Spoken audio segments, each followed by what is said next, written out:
निर्वाचित प्रतिनिधिगण, गणमान्य नागरिकों, अधिकारीगण एवं कर्मचारीगण, प्यारे बच्चों, भारत के 76वें गणतंत्र दिवस के अवसर पर मैं समस्त द्वीपवासियों को हार्दिक बधाई और शुभकामनाएं देता हूं। गणतंत्र दिवस हर भारतवासी के मन में गौरव और सम्मान की भावना भर देता है। जब हमारे देश ने विश्व के मानचित्र पर एक संप्रभुता संपन्न लोकतांत्रिक राष्ट्र के रूप में अपनी पहचान हासिल की थी। भारत का संविधान विश्व का सबसे लंबा लिखा संविधान है। हमारे संविधान निर्माताओं ने अपनी दूरदृष्टि से संविधान की नींव रखी, जिसमें स्वतंत्रता, समानता, धर्मनिरपेक्षता तथा सामाजिक, आर्थिक एवं राजनीतिक न्याय की अवधारणा को विधिपूर्वक शामिल किया गया। जीवन को बेहतर एवं खुशहाल बनाना ही हमारा लक्ष्य है। यही हमारे लोकतंत्र की सफलता की कसौटी है। दमन, दीव और दादरा नगर हवेली के लिए 26 जनवरी दोहरी खुशी का दिन है। आप सभी को विदित है कि दादरा एवं नगर हवेली तथा दमन एवं दीव के इतिहास में 26 जनवरी 2020 का दिन एक स्मरणीय दिवस था, जब माननीय प्रशासक प्रफुल्ल पटेल महोदय जी के कुशल मार्गदर्शन एवं दूरदर्शी नेतृत्व में दादरा नगर हवेली एवं दमन एवं दीव के एकीकरण का ऐतिहासिक कदम उठाया गया। वर्ष 1947 में भारत की आज़ादी से लेकर आज तक कई प्रदेशों में भाषा, संस्कृति एवं प्रदेश के तेज विकास और प्रशासनिक प्रक्रियाओं के सरलीकरण के उद्देश्य से 2 प्रदेशों का मर्जर हुआ। दोनों संघ प्रदेशों के जुड़ जाने से मिनिमम गवर्नमेंट मैक्सिमम गवर्नेंस की नीति कारगर व सफल हुई एवं इससे पिछले कुछ वर्षों में प्रदेश के इंफ्रास्ट्रक्चर, स्वास्थ्य एवं शिक्षा के क्षेत्र में उल्लेखनीय कार्य किए गए हैं। मर्जर के अनूठे कदम से देश की एकता और अखंडता को एक नया आयाम मिला है। मर्जर के फलस्वरूप एकता और अखंडता की स्मृति अपने दिलों में ताज़ा रखने के लिए हम हर वर्ष गणतंत्र दिवस के साथ साथ दादरा नगर हवेली एवं दमन एवं दीव के मर्जर डे को हर्षोल्लास से मनाते हैं। मैं आपको यह कहना चाहता हूँ कि प्रशासन प्रदेशवासियों की सुख, सुविधा एवं उन्नति के लिए काफ़ी सजग है और इसके लिए हर स्तर पर पारदर्शिता एवं प्रतिबद्धता के साथ कार्य चल रहा है। आइए इस अवसर पर हम प्रदेश में हो रहे विकास की गतिविधियों पर एक नज़र डालें। हम दीव की अर्थव्यवस्था का सबसे प्रमुख सेक्टर फिशरीज है और दीव की आधे से अधिक आबादी अपनी आजीविका के लिए इसी सेक्टर पर निर्भर है। इनकी आर्थिक स्थिति को बेहतर बनाने के लिए संघ प्रदेश दादरा नगर हवेली एवं दमन एवं दीव व लक्षद्वीप के माननीय प्रशासक श्री प्रफुल्ल पटेल जी के कुशल नेतृत्व में संघ प्रदेश प्रशासन द्वारा अनेक योजनाएं चलाई गई हैं। भारत सरकार द्वारा चलाई जा रही अलग अलग स्कीमों के अंतर्गत मछुआरे भाइयों एवं बहनों को सहायता पहुंचाकर प्रशासन ने इस क्षेत्र में कारगर कदम उठाए हैं। इसी क्रम में कृषि, पशुपालन और फूड प्रोसेसिंग पर संसद की 27 समिति का अध्ययन दौरा दीव में 15 से 17 जनवरी के इसी महीने में हुआ। संसदीय 27 समिति ने भारत सरकार के मत्स्य विभाग तथा दमन एवं दीव प्रशासन के प्रतिनिधियों के साथ बैठक की, जिसमें दीव जिले में मत्स्य बंदरगाहों के विकास एवं आधुनिकीकरण के विषय तथा प्रधानमंत्री मत्स्य संपदा योजना के अंतर्गत मछुआरों के प्रशिक्षण एवं सुविधाओं के विस्तार पर विस्तृत चर्चा हुई। संसदीय 27 समिति ने दीव के वणकबारा में फिशिंग हार्बर प्रोजेक्ट के स्थल का दौरा भी किया, जहां भारत के यशस्वी प्रधानमंत्री श्री नरेंद्र मोदी व माननीय प्रशासक श्री प्रफुल्ल पटेल जी के कुशल नेतृत्व में दीव के मछुआरों के हित के लिए स्मार्ट एवं इंटीग्रेटेड फिशिंग हार्बर का प्रोजेक्ट प्रस्तावित है। इस प्रोजेक्ट के पूर्ण हो जाने पर मछुआरों को सर्वाधिक लाभ होगा।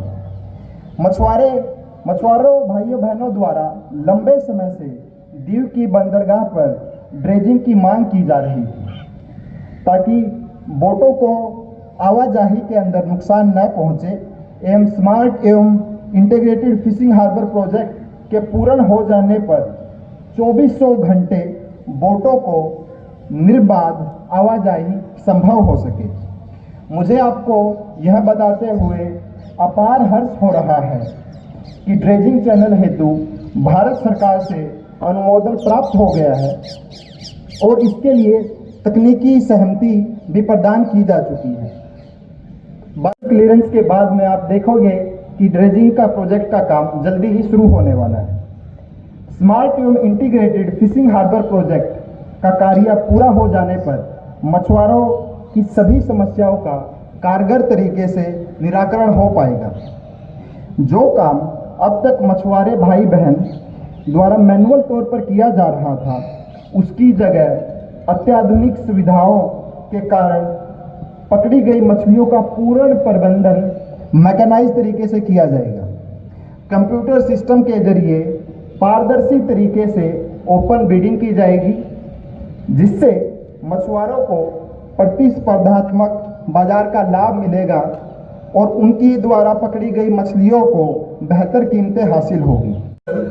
मैकेनाइज सॉर्टिंग, ग्रेडिंग, पैकेजिंग से लेकर MDR 2 बुसरवाड़ा से वणकबारा रोड एवं पावती जेट्टी रोड के नवीनीकरण से के साथ में OIDC की नई इंडस्ट्रियल लीज पॉलिसी के साथ नई इंडस्ट्रीज की सोच हमारे सी प्रोडक्ट्स की गुणवत्ता में सुधार लाएगी, जिससे दीव के मछुआरे भाई बहन यूरोपियन एवं अन्य देशों में निर्यात करके विश्व स्थल पर अपनी छाप छोड़ेंगे। वर्ष में पाकिस्तान जेल में बंद 16 मछुआरे भाई बहनों के परिवारों को 12.98 लाख रुपए की वित्तीय सहायता मंजूर की गई है। यह राशि सीधे बेनिफिशरीज के अकाउंट में DBT के माध्यम से जमा की जाएगी। संघ प्रदेश प्रशासन मछुआरों द्वारा अनजाने में अंतर्राष्ट्रीय मैरीटाइम सीमा के पार चले जाने के कारण दूसरे देश द्वारा बंदी बनाए जाने की समस्या से अवगत है और इस समस्या के समाधान हेतु संघ प्रदेश प्रशासन ने सैटेलाइट आधारित ऐप की सुविधा मछुआरों को मुहैया कराए जाने की सोची है, जिससे अनजाने में अगर आप अंतर्राष्ट्रीय मैरीटाइम सीमा के पार हो जाते हैं तो आपको मोबाइल पर अलर्ट मैसेज प्राप्त होगा, ताकि आप सुरक्षित भारत की सीमा में लौट आए। इंफ्रास्ट्रक्चर प्रोजेक्ट्स में रोड और पब्लिक यूटिलिटी बिल्डिंग की बात की जाए तो कार्य काफ़ी तीव्र गति से आगे बढ़ रहा है। मुझे आपको यह बताते हुए खुशी हो रही है कि दीव की सड़कों का निर्माण कार्य तेजी से जारी है और ये सड़कें बहुत जल्द बनकर तैयार हो जाएंगी। इस प्रदेश के नागरिकों एवं बाहर के आने जाने वाले पर्यटकों को आवागमन में इस चीज़ से बहुत सुविधा होगी। दीव ग्रामीण क्षेत्र में अगर सड़क निर्माण कार्य की बात की जाए तो 21.59 किलोमीटर के विलेज रोड एवं 4.25 किलोमीटर के MDR 1 पर कार्य जारी है। Kevadi road, water treatment plant road, पावती jetty road, Malala auditorium road, solar park road की बेहतरीन सड़कें जो DBM लेवल तक खत्म हो चुकी है, इसी का उदाहरण है। 12 गांव के अंदर की विलेज रोड का कार्य स्टार्ट होने वाला है। अगर दीव शहरी क्षेत्र में सड़क निर्माण कार्य की बात की जाए तो नेशनल हाईवे 251 11.77 किलोमीटर, 9.22 किलोमीटर के ODR, 6.38 किलोमीटर के MDR पर कार्य तेजी से जारी है। NH, MDR, ODR एवं फोर्ट और कोस्टल प्रोमेनाड कि सड़कों पर एक तरफ साइकिलिंग ट्रैक तो दूसरी तरफ वॉकवे और प्लांटेशन का प्रयोजन है, जैसा कि डेवलप्ड नेशंस के अंदर किया जाता है, जिससे हमारा शहर क्लीन, ग्रीन और हेल्दी रहेगा। साथ ही साथ गोगला में 235 इंटरनल स्ट्रीट्स जिनकी लंबाई 16.17 किलोमीटर है, उसका कार्य भी मार्च 2025 तक कंप्लीट किया जाएगा। दीव में 9.58 किलोमीटर की अर्बन स्ट्रीट, 2.52 किलोमीटर की पुर्तगाली स्ट्रीट व कोस्टल प्रोमनाड का कार्य भी मई 2025 तक कंप्लीट किया जाएगा। सभी रोड वर्क्स में सरकार, चाहे NH हो, MDR हो, ODR हो, उसमें मिनिमम डिस्प्लेसमेंट व maximum ease of transportation and traffic safety के लिए प्रतिबद्ध है। अगर भवन निर्माण कार्य की बात की जाए तो 6.66 करोड़ की लागत से 4 पंचायत घर, सरदार वल्लभ भाई पटेल पंचायत गोमती माता में, महाराणा प्रताप पंचायत खारवावाड़ा में, महारानी लक्ष्मीबाई पंचायत पुरानी पुलिस चौकी के पास व मनकबारा पंचायत जलाराम सोसाइटी का निर्माण कार्य जल्दी ही समाप्त होने वाला है। योजना के तहत वर्ष 2023 में 13.61 करोड़ की लागत से 3 बिल्डिंग ब्लॉक का निर्माण कार्य किया गया, जिससे 120 आवासों के लाभार्थियों को आवंटित भी किया जा चुका है। अगर स्कूल इंफ्रास्ट्रक्चर की बात की जाए तो पिछले 5 वर्षों में 15.7 करोड़ रुपए की लागत से जाम्पा, पांजरापोल एवं कमलेश्वर में 3 स्कूलों का निर्माण कार्य हो चुका है।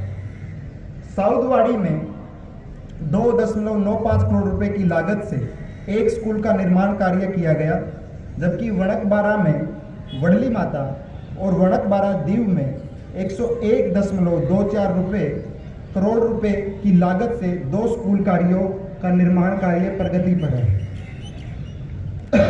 कंप्लीशन पर वडली माता स्कूल के रोमन कॉलेजियम आर्किटेक्चरल शेप की चर्चा पूरे भारतवर्ष में होगी और यह स्कूल पूरे भारत के उन्नत स्कूलों में शामिल होगा। अगर जल आपूर्ति की बात की जाए तो सभी MDR, ODR और नेशनल हाईवे पर पेयजल पाइपलाइन नेटवर्क बिछाने का प्रस्ताव है। साथ ही साथ रोड वर्क से जो पाइपलाइंस डिस्टर्ब हुई है उसका सुधार करके प्रशासन हर घर जल स्कीम की निश्चित अनुपालना करेगा। अगर आंगनवाड़ी इंफ्रास्ट्रक्चर की बात की जाए तो माननीय प्रशासक महोदय की रिसेंट विजिट के बाद में गोमती माता में 2 व खारवावाड़ा में 2 आंगनवाड़ी का प्रस्ताव पारित हो चुका है और जल्दी ही इन 4 आंगनवाड़ियों के ऊपर काम स्टार्ट किया जाएगा। कुल मिला के दीव में 6 आंगनवाड़ियों का निर्माण कार्य हेतु 3.4 करोड़ रुपए की लागत से कार्य प्रगति पर है। अन्य पब्लिक यूटिलिटी बिल्डिंग की बात की जाए तो सेवा भवन का निर्माण कार्य का सिविल वर्क कंप्लीट हो चुका है। फोर्ट सर्किट हाउस एवं एनेक्सी सर्किट हाउस कंप्लीशन पर है। साथ ही साथ पंसाव बीरा मार्को हेरिटेज सर्किट हाउस का निर्माण कार्य प्रगति पर 6.36 करोड़ रुपए की लागत से गंगेश्वर टेम्पल कॉम्प्लेक्स का विकास कार्य प्रगति पर है। यह Gangeshwar temple complex Diu tourism में रिलीजियस एवं स्पिरिचुअल टूरिज्म का एक नया पहलू शामिल करेगा। 8.43 करोड़ रुपए की लागत से दीव के लिए नए बस टर्मिनल का निर्माण कार्य जोरों शोरों से चल रहा है। वह 12.10 करोड़ की लागत से नायडा गुफाओं का जीर्णोद्धार एवं सुदृढ़ीकरण का कार्य प्रगति पर है। पद्म भूषण स्पोर्ट्स कॉम्प्लेक्स व गोगला स्पोर्ट्स कॉम्प्लेक्स का निर्माण कार्य पूरा होने पर है, जिससे हमारे युवाओं को cricket, badminton, Olympic size swimming pool, squash, table tennis, carrom, chess, yoga की state of the art sports infrastructure की फैसिलिटी उपलब्ध होगी। अगर DMC एवं डिस्ट्रिक्ट पंचायत दीव की बात की जाए तो वर्ष भर नागरिकों की सभी नागरिक सेवाएं प्रदान सुचारू रूप से की गई। स्वच्छ भारत मिशन के अंतर्गत 1,10,800 शौचालयों का निर्माण हुआ। वह दीव को 2019 और 2022 में ODF और ODF प्लस घोषित किया गया। प्रधानमंत्री आवास योजना शहरी के अंतर्गत 35.31 करोड़ रुपए की लागत से 288 घरों का निर्माण कार्य किया गया और 224 लाभार्थियों को ये आवास आवंटित किए जा चुके हैं। इस योजना के द्वितीय चरण में लाभार्थियों की पहचान की प्रक्रिया जारी है। इंफ्रास्ट्रक्चर प्रोजेक्ट्स में स्वास्थ्य एवं शिक्षा में काफ़ी सुचारू रूप से काम चल रहा है। यह है बात कहने के बाद में मैं बोलना चाहूँगा कि ये दीव शहर दीव के नागरिकों का है और इसकी राष्ट्रीय एवं अंतर्राष्ट्रीय सतह पर पहचान भी इसके नागरिकों के स्वभाव से बनेगी। जैसे जापान के नागरिकों ने अपनी पहचान सफाई में बनाई। प्रशासन हम सभी को एक सुदृढ़ फिजिकल, सोशल एवं एस्थेटिक इंफ्रास्ट्रक्चर का ढांचा दे रहा है। अब ये हमारा कर्तव्य है कि हम अपने शहर को क्लीन, ग्रीन एवं टूरिस्ट फ्रेंडली बनाएं। मैं चाहता हूं कि संविधान की फंडामेंटल ड्यूटीज को ध्यान में रखते हुए आज सभी नागरिक 3 संकल्प लें। पहला, हम कचरा खुले में या समंदर में कभी नहीं फेंकेंगे एवं घर पर ही गीले एवं सूखे कचरे का प्रबंधन करेंगे। सभी स्कूल्स के बच्चों को कचरा प्रबंधन की शिक्षा दी जाएगी ताकि वो घर जाके अपने पेरेंट्स को समझा सके।